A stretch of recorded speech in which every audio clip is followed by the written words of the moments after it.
The porcine epidemic diarrhea virus continues to spread across the United States, with appearances in about 60% of U.S. states. Now, Agriculture Secretary Tom Vilsack has announced the USDA will require the swine industry to report the incidences of PEDv and swine delta coronavirus. The agency also wants to track the movement of pigs in vehicles from affected locations.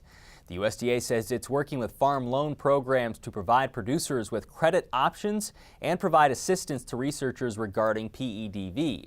6 U.S. senators have sent a letter to members of the Senate Subcommittee on Agriculture asking for fiscal year 2015 funding for research, including development of a vaccine. The senators tally the death loss from PEDv at more than 6 million pigs across the country. The virus has no impact on pork meat and doesn't affect humans. Ron Brodersen is a veterinarian in Cedar County, located in northeast Nebraska and one of the top 10 pork producers in the state. Ron is also president-elect of the American Association of Swine Veterinarians. He joined us earlier this week to discuss the spread and severity of PEDv across Nebraska. Well, it first arrived in Nebraska in December, and it had been causing a lot of problems in some of the more pig-dense states in Iowa and Minnesota and some other states as well. But and so in October, November, it really started moving around and finally reached Nebraska in December. Since December, then it has moved in January and February. It's moved throughout eastern Nebraska, where most of the pigs are, and has I think I could say it's infected over half of the herds in eastern Nebraska. So we're seeing that it's very prevalent in those herds. What are we experiencing in terms of mortality to the young pigs? Well, on farms that farrow or birth newborn pigs, the pigs that are born that are 1 week of age or less, it's 100% death loss, and so that persists for about 3 weeks until the sow herd begins to develop immunity. So there's really nothing that's working in those herds to save those piglets. Well, there's a few management tools that are being used, and the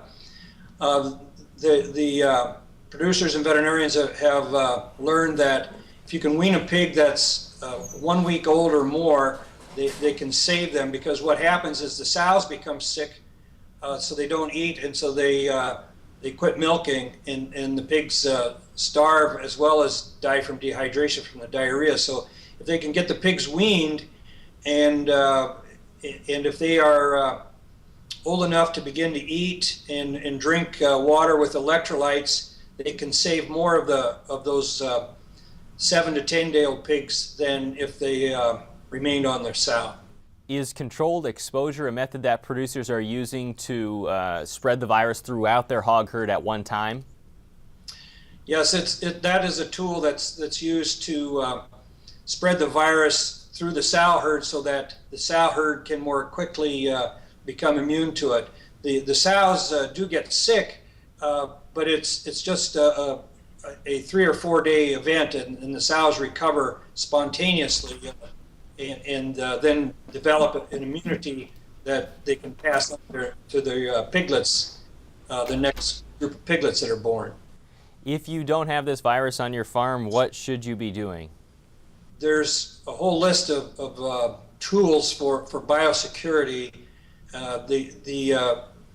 that focus mainly on preventing contaminated feces from entering the farm, such as washing trucks before coming to the farm, and being careful that delivery vehicles that might have driven on another farm are not contaminated when they come. Visitors that may have been on other farms, and in fact the producers themselves, if they run errands into town, they need to be careful that they have a change of boots, and in some cases people have a different vehicle that they use to drive to town, that they park in a different area, that so that they don't contaminate the hog premises back with the pickup or the boots. So anything that can prevent the virus from fecal contamination back at the hog farm site. Are you seeing that once the hogs are exposed to it the first time around, they're immune to it the second time around, or is it possible to catch it again, essentially? Well, that's interesting that you asked, because the primary virus, when it goes through, generates an immune response that is permanent. However, there has been found some other viruses related to PED, and the new one is called a swine delta coronavirus, both of which cause similar symptoms, both of which appear to have originated in China. And the swine delta coronavirus can infect a herd that's already had PED. So there's not cross protection. The point in this, it appears that there's some pathway from China to the United States, and now more than one virus has entered the United States. And so we're concerned about other viruses now as well. The American Association of Swine Veterinarians, the National Pork Board, and the National Pork Producers Council have sent a list of suggestions to the USDA that they feel might help the industry or might be something the agency could do. Can you expand on what those suggestions are? Well, the AASV, along with the National Pork Board and the National Pork Producers Council, have made some suggestions as to what the USDA can do, and what they'd like to see is more emphasis placed at the borders or at ports of entry, so that we can stop any future viruses that might be coming from a foreign country. So that's what I think the veterinarians and the pork producers want to see.